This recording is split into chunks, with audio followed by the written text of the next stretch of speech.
Welcome to the debate. Today, we are looking at a number that is frankly difficult to wrap your head around. $260 billion. That is the valuation of the global gaming market, which is an industry that is now, larger than film and music combined. Mm-hmm. But we aren't here to discuss the games themselves or the studios making them. We are here to dissect a very specific and honestly somewhat controversial proposition found in the Sport Academy material. And that is the idea that this ecosystem has matured enough to support a structured, reliable, professional career path for content creators. The claim is that the whole starving artist narrative is outdated. And I'll be arguing that content creation is indeed a legitimate, scalable business sector if you follow the right frameworks. Well, it is a massive industry, no doubt. The money is certainly there.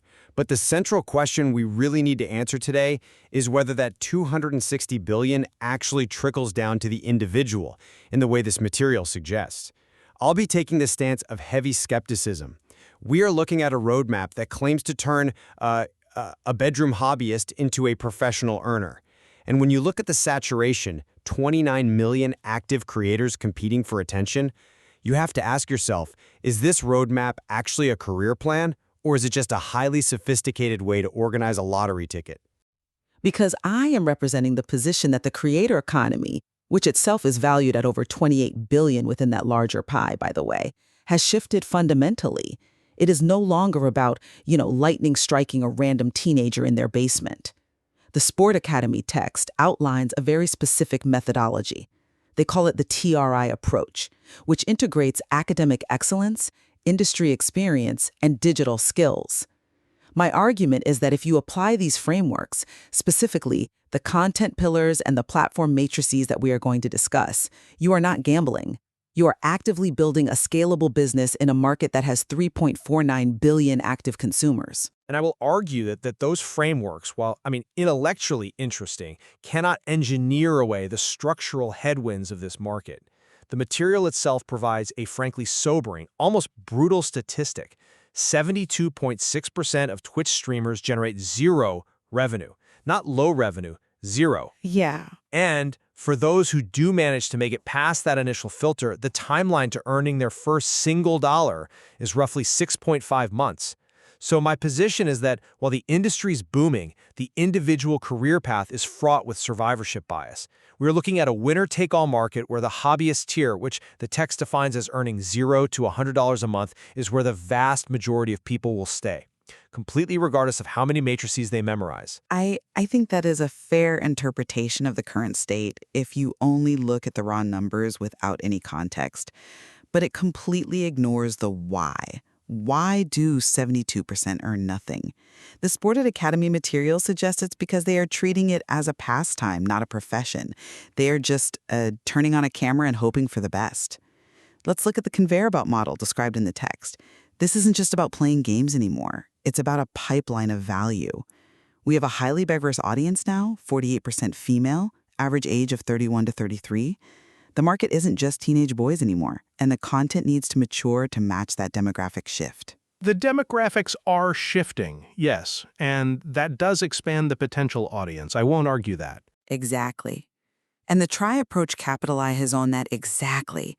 It suggests that if you treat content creation with the same rigor as an academic discipline, like mastering video editing, data analytics, community management, you actively move yourself out of that 72% statistic. The failure rate isn't necessarily a flaw in the market. It's a flaw in the approach. Most of these creators are just broadcasting. They aren't building a brand. The material argues that value can be extracted at every single stage of the journey, not just at the top if you actually know what you are doing. But building a brand is an incredibly heavy lift for one person. Let's dig into the actual mechanics of this conveyor belt to see if it's realistic. You mentioned the rigor required. The text breaks this down into the 40, 25, 20, 15 content framework. This is the core science they are proposing to fix the content problem. 40% entertain, 25% educate, 20% inspire, 15% promote. Right. It's a balanced diet for the algorithm. You can't just sell all the time, and you can't just teach. Sure, but look closely at the biggest slice of that pie. 40% is entertain. The text explicitly states that success in this pillar relies on, and I'm quoting here, unique personality, humor, and energy. It warns creators, don't try to be someone else. This brings me right back to my lottery argument. You can teach someone how to edit a video. You can teach them how to read analytics. Can you teach magnetic personality? Can you teach someone to be highly entertaining during the boring gameplay moments that the text admits are inevitable? Well, if you rely only on entertainment, I would agree with you completely. That is the streamer trap, just trying to be the next big charismatic personality. But that is exactly why the framework emphasizes the 25% educate pillar. This is the safety net that your lottery argument misses. The material makes a very crucial distinction here. Entertainment is for growth and retention, but education is for discovery. Because of search intent? Precisely. The text calls educational content, things like tutorials, guides, tier lists, the most monetizable entry point. It provides a searchable long tail. If you make a high-quality guide on, say, how to smoke A-Site in Valorant, people will find that video 3 years from now via Google or YouTube search. They aren't looking for you. They are looking for the solution. You don't need to be the most charismatic person in the room to be useful. This protects the creator from algorithm shifts because search traffic is much more stable than suggested feed traffic. I grant you that utility is safer than celebrity. A tutorial definitely has a longer shelf life, but the earnings reality chart in the text suggests that to move from the hobbyist tier to the professional tier, which they define as $2,000 to $15,000 a month, you need massive scale. You need 50,000 to 500,000 subscribers. Educational content is great for the long tail, but it rarely explodes in the way pure entertainment does. To get those massive numbers, you generally need the entertain pillar to do the heavy lifting. People might come for the guide, but they only stay for the personality. If you are boring but useful, you might make pocket money. But are you really making a career? I think you are underestimating the inspire pillar within that framework, which is what bridges that gap. It's not just jokes or dry tutorials, it's about narrative. But let's look at how you actually capture those people, because the text has a specific answer for the scale issue you're raising. It gives a platform comparison matrix. You don't try to grow on Twitch. Twitch has almost zero discovery mechanism. Right. The text is very clear on that. Twitch is for retention. It is absolutely not for growth, which is a mistake most new creators make. Exactly. So the strategy relies on an ecosystem. You use TikTok for discovery, leveraging that brutal hook in 1 second rule the text mentions. You funnel that traffic to YouTube for retention, where you look at average view duration, or AVD, and then you funnel the diehards into Discord. Discord is described as the living room. It's where the actual community lives. And that sounds like a perfectly logical funnel on paper. But let's look at the labor cost of maintaining that ecosystem.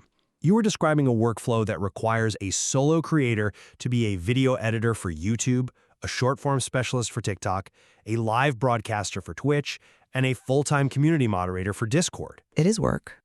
Absolutely. It's a job. It is significantly more than a job.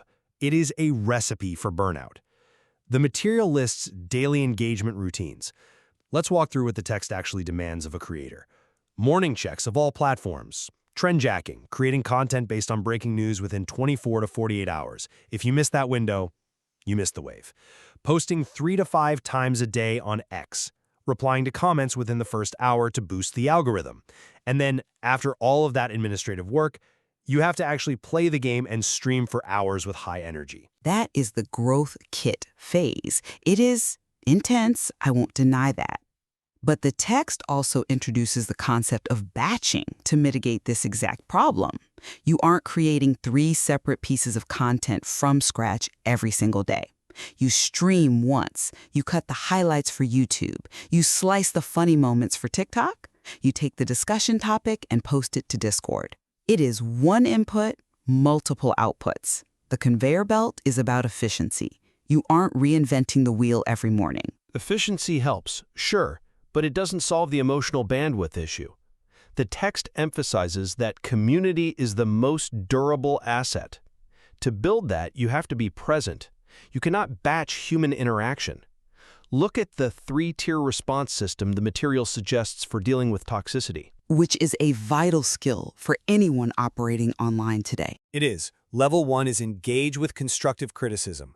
Level 2 is ignore trolls. Level 3 is ban hate speech instantly. That sounds highly administrative, but it is raw emotional labor. You are asking someone to filter through toxicity daily, maintain a positive vibes persona, and engage with every comment, all while earning $0 for the first 6 months. The burnout isn't just physical, it's psychological. The roadmap assumes the creator is a machine that doesn't have bad days.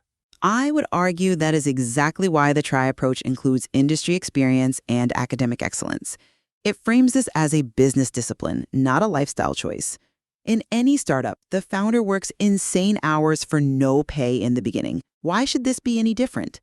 And regarding the $0 point, I want to push back on the monetization timeline. The Valley of Death, as it's known? You call it a valley of death. I call it a validation period. The text explicitly notes that you do not need millions of viewers to monetize. It states that 77% of successful creators utilize brand sponsorships. This is the key to early revenue. You can charge $10 to $50 per 1,000 engaged followers. Note the word engaged. I see the distinction, but let's be real about landing those sponsorships. Well, if you have a Discord living room with 500 people who hang on your every word, you are vastly more valuable to a niche brand, say a specific mouse manufacturer or an energy drink startup, than a massive streamer with 10,000 passive viewers who are just lurking. The Sport Academy material stresses value metrics over vanity metrics. Engagement rate, click-through rate, average view duration.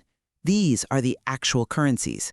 If you master those, you can monetize much earlier than the 12-month mark. But the effort required to land those deals is non-trivial. The text offers a pro tip. Be prepared to send 20 to 30 pitches just to land your first deal. So, on top of the content creation, the trendjacking, and the community moderation we just discussed, you are now also a sales representative cold calling brands. And remember, you are doing this while likely still stuck in the hobbyist tier. My concern is that the material conflates what is possible with what is probable.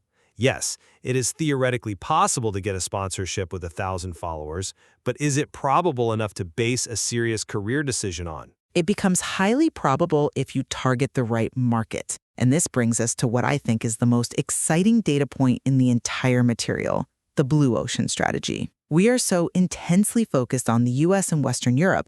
The text acknowledges the US market is $46.7 billion, but it is completely saturated. It is the very definition of a red ocean. Everyone is fighting for the exact same eyeballs. Exactly. Blood in the water, sharks everywhere.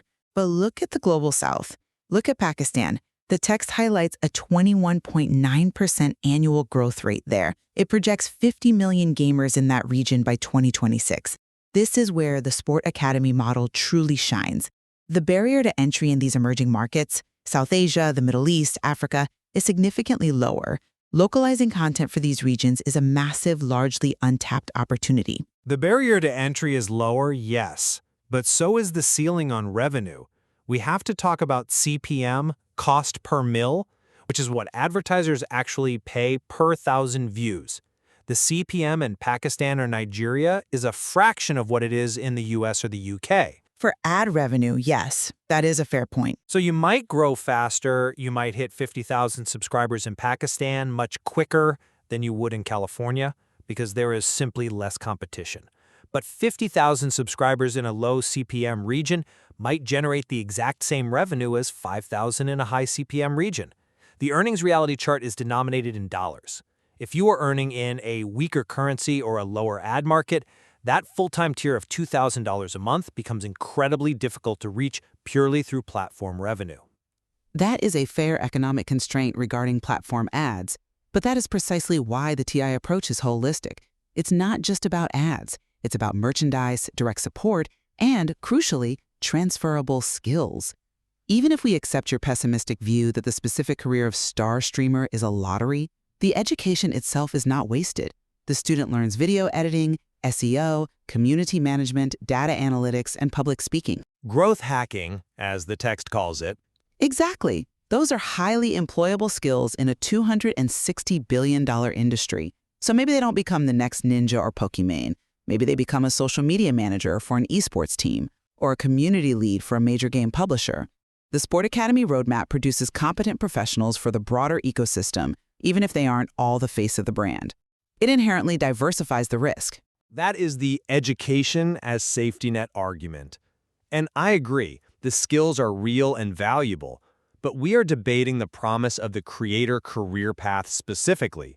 And I keep coming back to the sheer cliff face that is the first 24 months. The text says, overnight success stories are the exception. It demands 12 to 24 months of absolute consistency. In a standard corporate job, you get paid while you learn. Here, you pay with your time and often your money for the starter kit with absolutely no guarantee of a return. It is entrepreneurship. It is high risk, high reward. But the starter kit mentioned, OBS software, a basic PC, a webcam, is radically cheaper than opening a restaurant or a retail store. The capital requirement is incredibly low. The main investment is grind. And the text provides a 30-day action plan to organize that grind. Week 1 is foundation. Week 2 is first content. Week 3 is consistency. Week 4 is growth. It completely removes the paralysis of asking, what do I do next? It removes the paralysis, but it doesn't remove the competition. I want to highlight one more tension in the text before we wrap up. The art of personality versus the science of analytics. The text urges creators to analyze their retention curves. Where would the viewer drop off? Was it the silence? Was it the joke that didn't land? That is critical data. You have to know what works. It is. But imagine living your life where every second of your existence is scrutinized on a graph. If viewers drop off at minute 3, you have to change your personality to fix minute 3. This constant self-optimization can strip away the very authenticity that the text claims is essential. The text says authenticity is everything, but then it gives you a dozen metrics to aggressively optimize your behavior. There is a fundamental conflict there. You become a performer of yourself. I see it completely differently. I see the metrics as a mirror. They tell you if your authenticity is actually resonating with people. You aren't changing who you are refining how you communicate. The professional tier isn't about being fake, it's about being effective. The 29 million people in the hobbyist tier are just playing.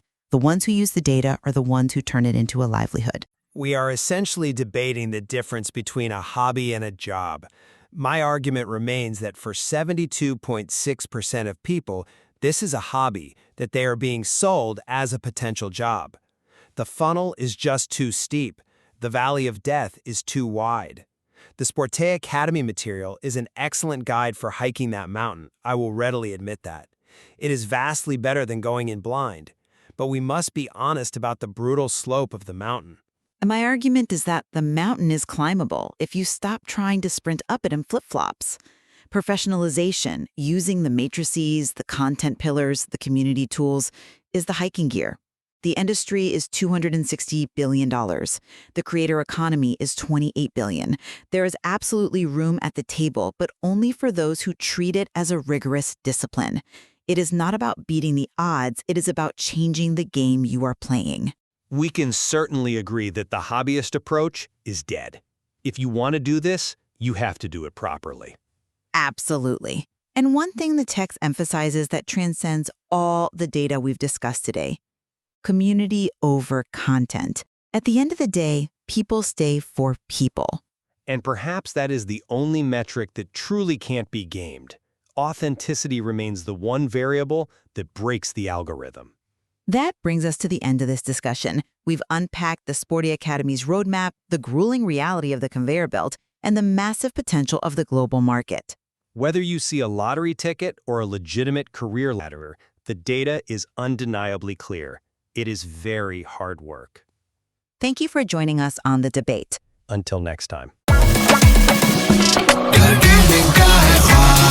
Sporty है तेरा जवाब, gaming का है ख्वाब, sporty